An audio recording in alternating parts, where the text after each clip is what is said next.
place the town won't talk about. A place where darkness clings to every shadow. Here the ground is stained with memories, where a train once derailed, killing everyone on board in a flash of terror and despair.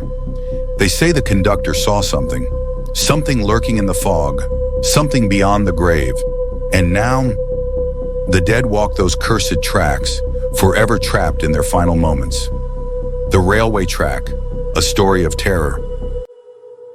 Deep in the heart of a dark, forgotten forest lay an abandoned railway track, shunned by the townspeople for years. A terrible accident had once occurred there. A train derailed, killing everyone on board in a horrifying moment of chaos.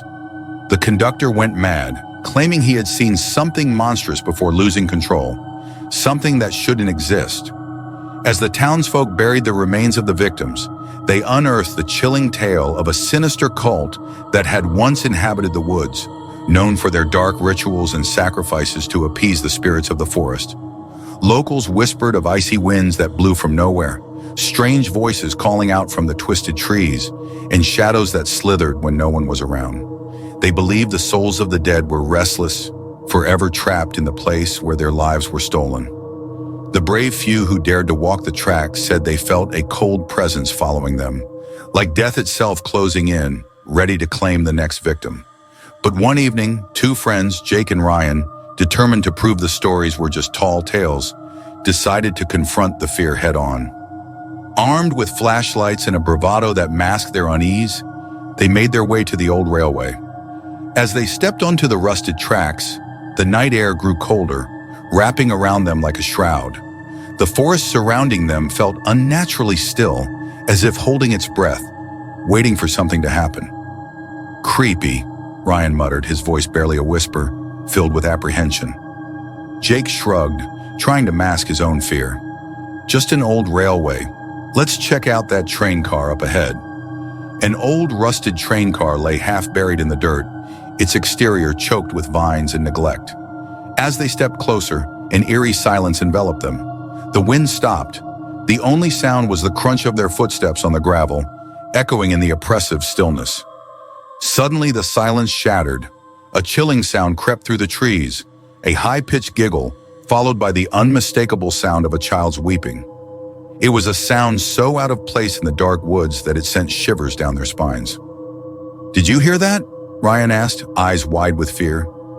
Jake forced a laugh, trying to dispel the creeping dread. "Probably just an animal. Let's keep moving." Inside the train car, they were hit with the foul smell of decay, a putrid scent that clawed at their senses. Broken luggage and old clothes lay scattered like forgotten memories.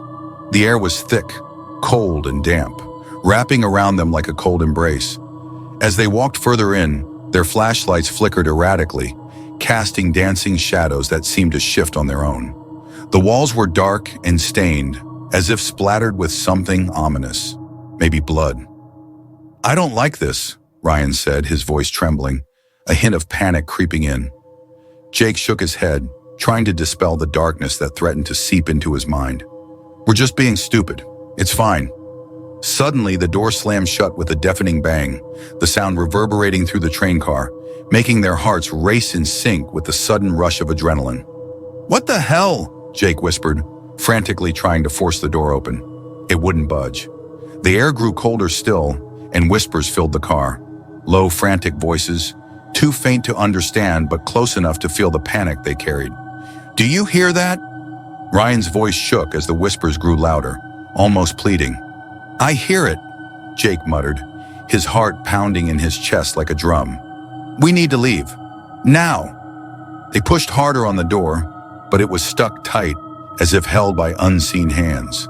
The whispers transformed into cries. Painful, desperate cries for help, echoing through the darkness. Shadows began to flicker and dance around them, morphing into the distorted faces of the train's victims. Their eyes, hollow and pleading, filled Jake with a chilling dread. "You shouldn't have come here," one of them whispered, its voice like ice, chilling Jake to the bone. Jake backed up, panic overtaking him. "This isn't real. It can't be real."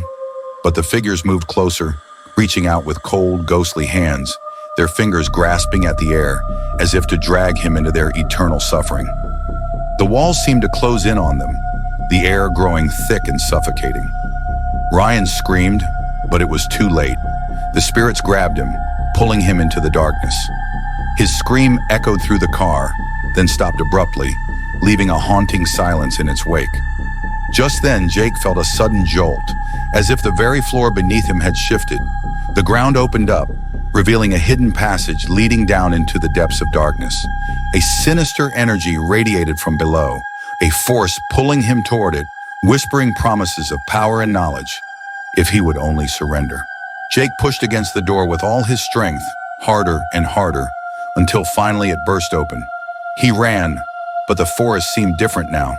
The trees loomed over him, their twisted branches reaching out like claws, ready to snatch him away. The night air was heavy with dread, every breath harder to take, as if the forest itself was alive and hungry. Suddenly, the sound of a distant train whistle echoed through the trees, a sound that sent chills down his spine. But this wasn't an ordinary train. The ground shook as it approached, its massive, dark shape appearing through the shadows, moving with a terrifying purpose. The train was covered in blood, its carriages glowing a deep, sickly red. Inside, Jake could see the faces of the dead passengers, their eyes hollow, their mouths frozen in screams of agony, eternally trapped in their last moments of terror. Jake ran, his heart racing, but the train was getting closer, its whistle screaming through the night like a banshee's wail. The ground rumbled beneath him, but no matter how fast he ran, the train was right behind him, relentless in its pursuit. In a fit of terror, he glanced back and saw the front of the train, a monstrous apparition covered in thick red splatters. Behind it, the twisted figures of his friends materialized, their faces contorted in horror, eyes wide with despair, mouths moving in silent screams. They reached out, their hands clawing at the air, begging him to save them from whatever hell had claimed them. But just as Jake thought he was safe, he tripped over a root and fell hard to the ground, his flashlight flickering out. In the darkness, he heard a soft voice, Ryan's voice, calling to him from the shadows. "Jake, help me!" Desperate, Jake called out, "Ryan! Where are you?" "Here, in the trees. I'm trapped." Ryan's voice was strained, filled with pain. Jake scrambled to his feet, fueled by the hope of saving his friend. But as he reached the edge of the clearing, he stumbled upon a horrific sight. A twisted tree, its bark grotesquely carved into the shapes of faces, each one a tortured soul. Among them was Ryan, his face twisted in anguish, screaming silently as he was absorbed into the wood. "No! No!" Jake screamed, his heart pounding with despair. He turned to run, but the ground shifted beneath him again, and he fell into a pit filled with remnants of the past. Bones, tattered clothes, and rusted train parts. He could hear whispers rising from the pit, promising him the answers to the questions he dared not ask. Suddenly, the train screeched to a halt beside him, a chilling hiss of steam releasing like a breath of death. The door swung open, revealing a shadowy figure inside, its face obscured. "You seek to understand?" it asked, voice echoing like a long-forgotten memory. Jake stumbled back, realizing the figure was the conductor, twisted and mad, still haunted by the horrors he had witnessed. "You shouldn't have come here," he rasped. "The spirits demand a price." "What do you want?" Jake shouted, desperation rising in his throat. "Your soul," the conductor replied, his voice chilling as the shadows swirled around him, dragging Jake closer. In a moment of clarity, Jake realized that escaping would mean confronting the very darkness he had sought to understand. Summoning every ounce of courage, he shouted, "I refuse!" With a surge of defiance, he broke free from the conductor's grip and ran, leaping from the pit and back toward the forest. But the darkness pursued him, tendrils of shadow wrapping around his legs, trying to pull him back into the abyss. He ran until he collapsed, gasping for breath, the sounds of the train and its ghostly passengers fading behind him. The whispers grew quiet and the shadows receded, leaving him in an oppressive silence. As dawn broke, he found himself at the edge of the forest, sunlight spilling across the clearing. But the town was forever changed. Jake stood at the brink of the forest, knowing he could never return. The track remained, a dark scar on the landscape, the memories of the lost echoing through the trees. He would carry the weight of what he had seen, the souls trapped in the train, the darkness lurking just beneath the surface. And the train? It still ran, on nights when the fog rolled in thick, its ghostly whistle echoing through the woods. A reminder that some journeys can never be completed, and some tracks lead only to terror. If you crave more chills, subscribe and hit the bell icon to stay haunted by our newest stories. Share your thoughts, theories, and suggestions in the comments below. We'd love to hear what scares you the most. Thanks for watching, and share it with your friends if you dare. Until next time, remember, not all doors should be opened. Good night.